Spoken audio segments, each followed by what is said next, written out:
On a cold October morning in 2006, the fleet assembled, ready to reenact the last long-distance coal traffic on the canals.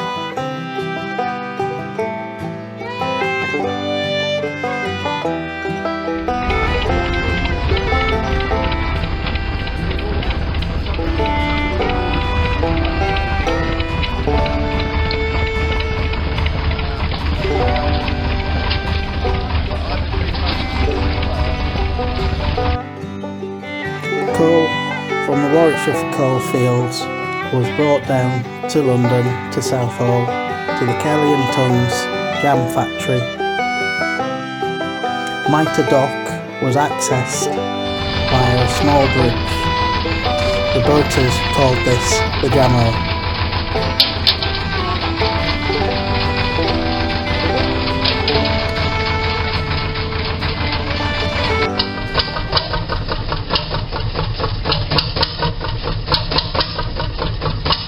Engines were started at 8:30, the Bollingers, the Listers, the Nationals all barked into life. And come 9 o'clock the order was given, we were bound for Atherstone to load with coal.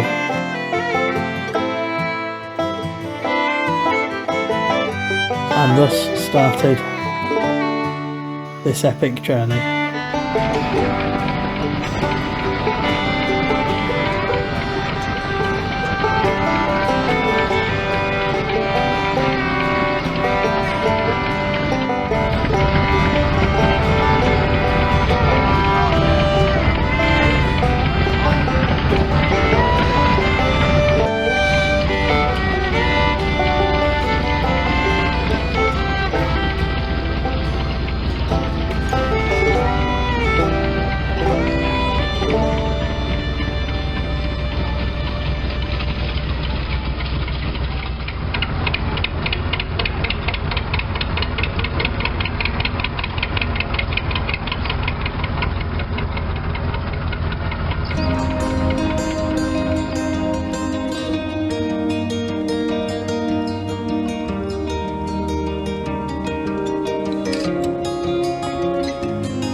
The fleet continued on to the Hillmorton locks, many of the other boaters moving out of the way as the fleet caught them up. There was a short queue at the top, but unfortunately at the bottom one of the locks was out of action and a longer queue ensued.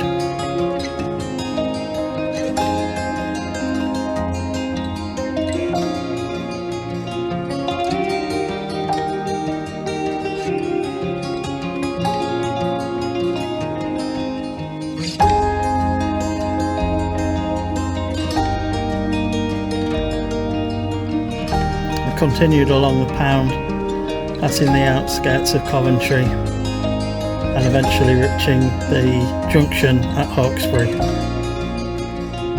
As we continued through Nuneaton, the clouds and the rain surrounded us. It was dark when we reached Atherstone. We all met in the pub. By 4:30 the fleet was off again. Davy Blagrave in front with a pair Nuneaton and Brighton, and everybody else following shortly after.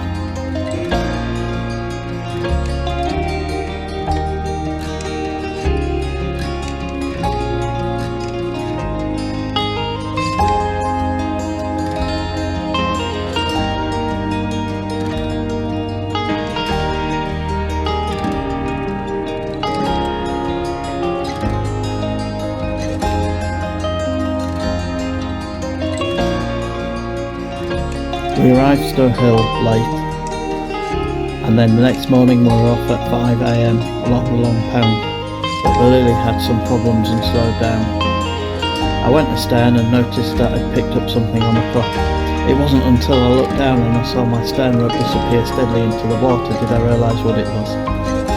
It took a little while to remove the rope, and then I was playing catch up all the way to Stoke Top Lock. Once the backlogger had cleared at the top block, we had a good run down at the back of the pack on our own. It was a long day to Marsworth, tying up at 10 PM. We were off again at 6 AM, up and over the Tring summit, back down into London.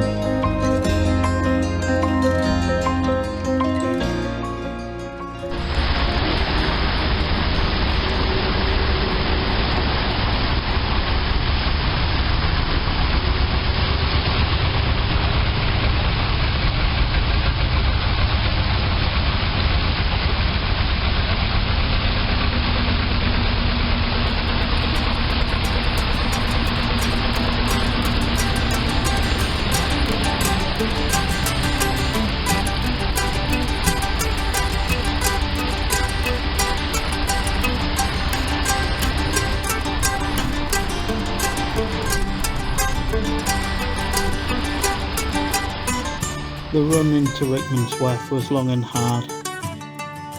We passed all the places that coal used to be delivered to: Apsley, Nash Mills, Croxley, and the Ovaltine factory at King's Langley even had their own fleet of boats. The following day we had a lay until 7 o'clock. We didn't have as far to go today, just Ballsbridge.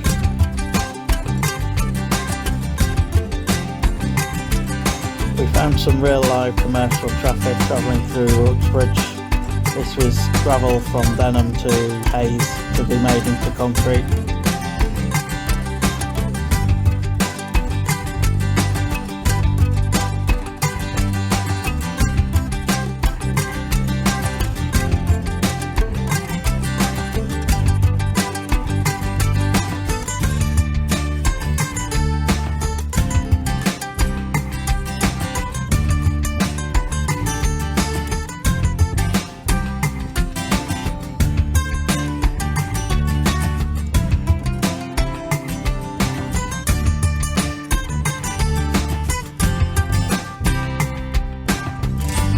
Rocket Ron Withy led the fleet down the pound from Cowley to Ballsbridge.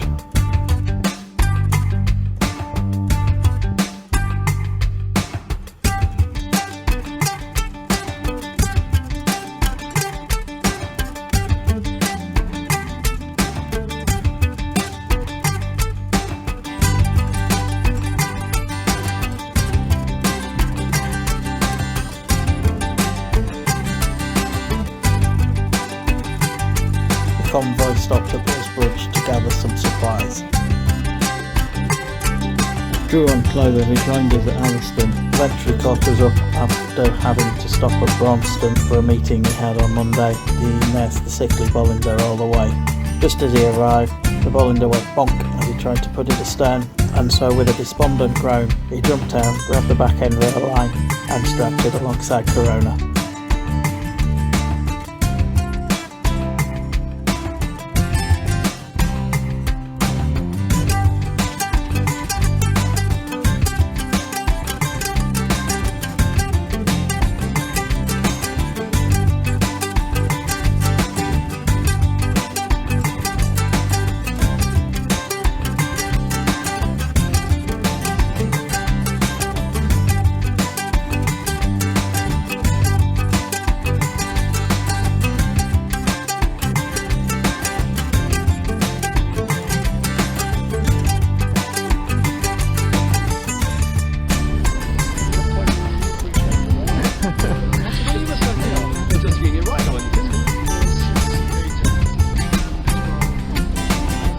We counted or not, but anyway, this is the 6th time we've did this. We started in 1995. Where's Mr. Burge? Is he here?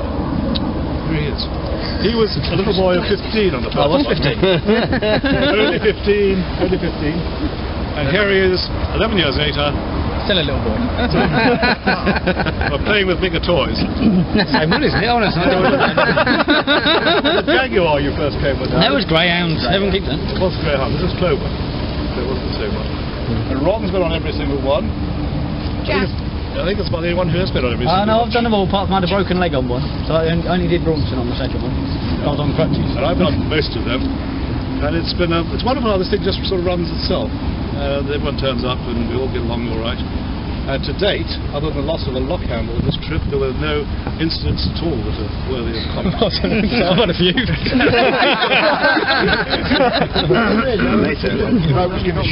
I can shoot Robbie. They were doing a public service, so that's different. But it's a sad thought that when we started this in 1995, all bar one of the people who went on that original trip, Rose Bray, was dead, but otherwise they were all surviving. And as things stand today, the roles have been totally reversed, and only one survives, Laura Carter, who's been the most great help to me in that article I've been doing about Rose Whitlock and the rest of them. And also very sadly, the three veterans that have come on pretty well every run. You've done all bar one. All bar one. Have announced that they're too old to do anymore. You wouldn't think that looking at Brenda. But if the stalwart over here was to come on the next one, he would be 75 years old, which is a fair age. It's interesting that Rose Bray went on the last Jamal run age 72, which is quite an extraordinary achievement on her part.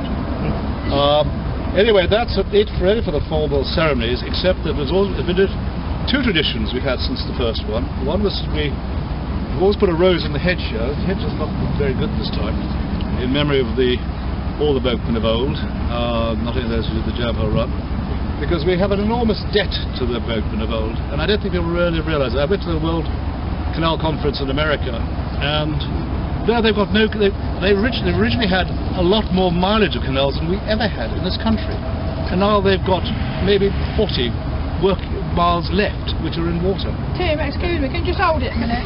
My battery's flashing.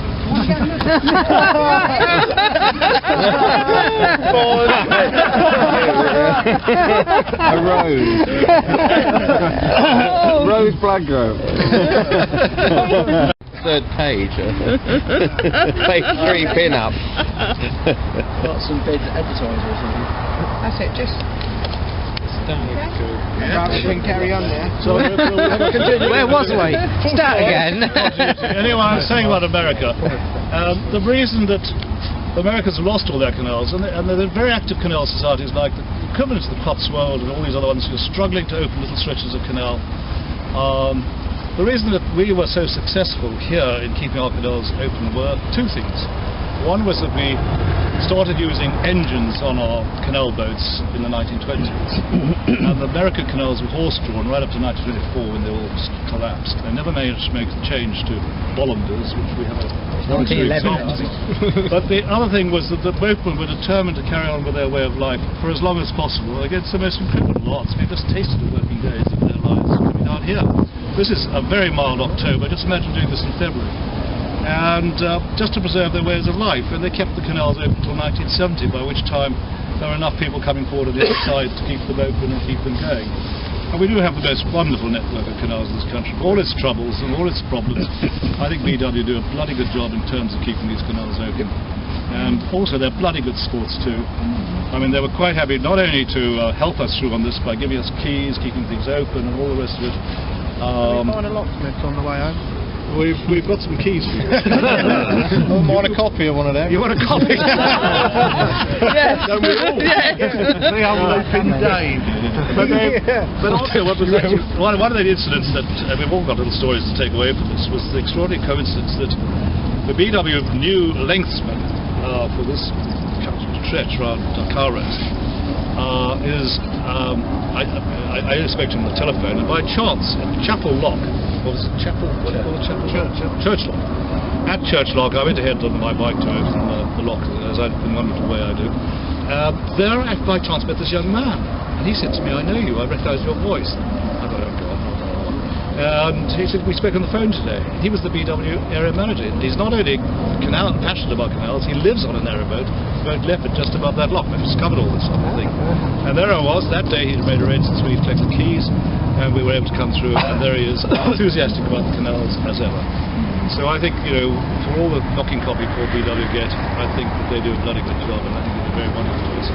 So I think that my final thing is just to thank all of you who've come today. A lot of you have been on the one before. It's a wonderful trip, a wonderful camaraderie, and although we're doing it for the last time, we all go away with very special, wonderful memories of this event. And I certainly will be very sad when we finally tie up on board and we get back.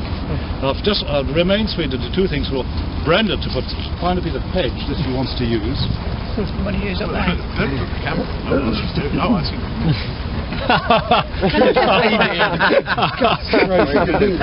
Common denominator. Put him in the pens. But where she likes. That's nice. That bit of it. Yeah, that's a nice bit of it. Nice bit of change. Nobody won't nick these, will they? Probably. By buying a bottle at that end, I've always bought it this end. Well, that's not really champagne, it's just Tesco's cheapest fizz. But perhaps you could all help me open these, and there's some plastic cups. And we'll have a little toast open of old. There you are, you can open one. Okay. There we are. Brenda, you can open one. I can't open these. You can drink them but not open them, is that right? I'm not. I don't like anything to bang. Make sure you point them straight up, because they could actually hit somebody. I might taste the diesel. How many times?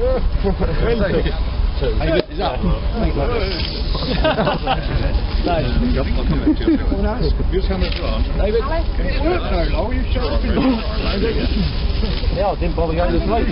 All your sides on. I've still got the bottle with the date on it. Have you? Yeah. You kept the bottle? Yeah, but the date on it, kept it. Volley for volleys. No, Bollanders, right? Yeah, here's to bigger, better Bollanders. Have you got some? Yeah, haven't got any yet. Yeah, there's some more here. There's some more in. More here. You sure? You sure? Oh, well, you're going to pop a bottle. You've got Old Frost. That sums me up. I'm Old Frost. Anyway, the toast. Are we all ready? Are we all there? Yes. The toast is the boatman of old. Boatman of old. Oh, right. And vote women. And boat women. Cool. And vote women. I wouldn't mind being tied alongside you. Strange image, isn't it? Just go and take a pinch of salt, isn't it? It's such a blabber. And there's the lilies.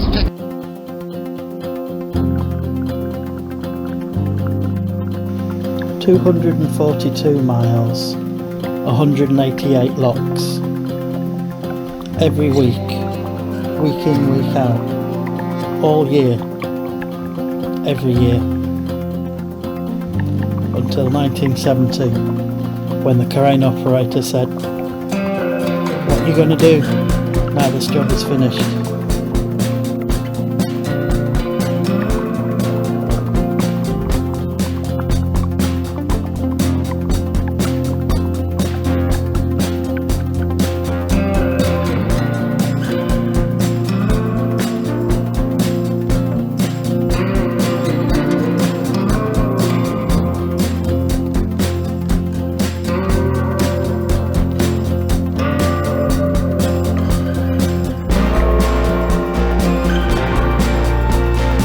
Since at the time I moored at Northolt, I returned home.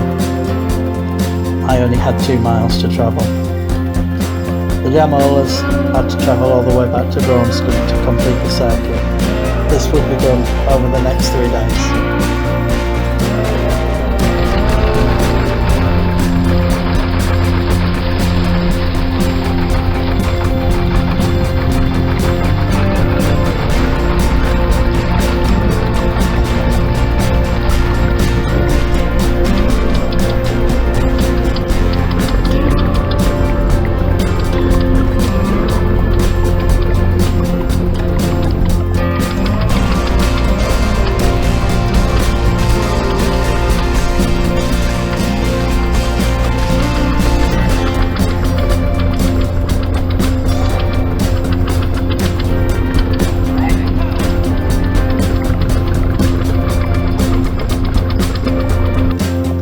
Some of the people on this video are no longer with us.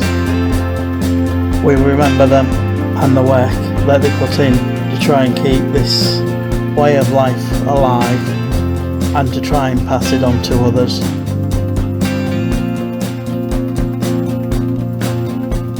They and all the boat people in the past will be fondly remembered.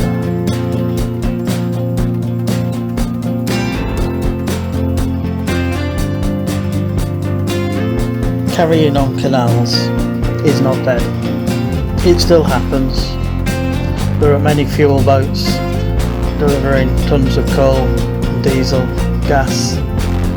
There are other deliveries as well, and some of the bigger commercial waterways are still operating, even if in limited capacity. We must fight to try and keep the canals alive, keep carrying on the cut.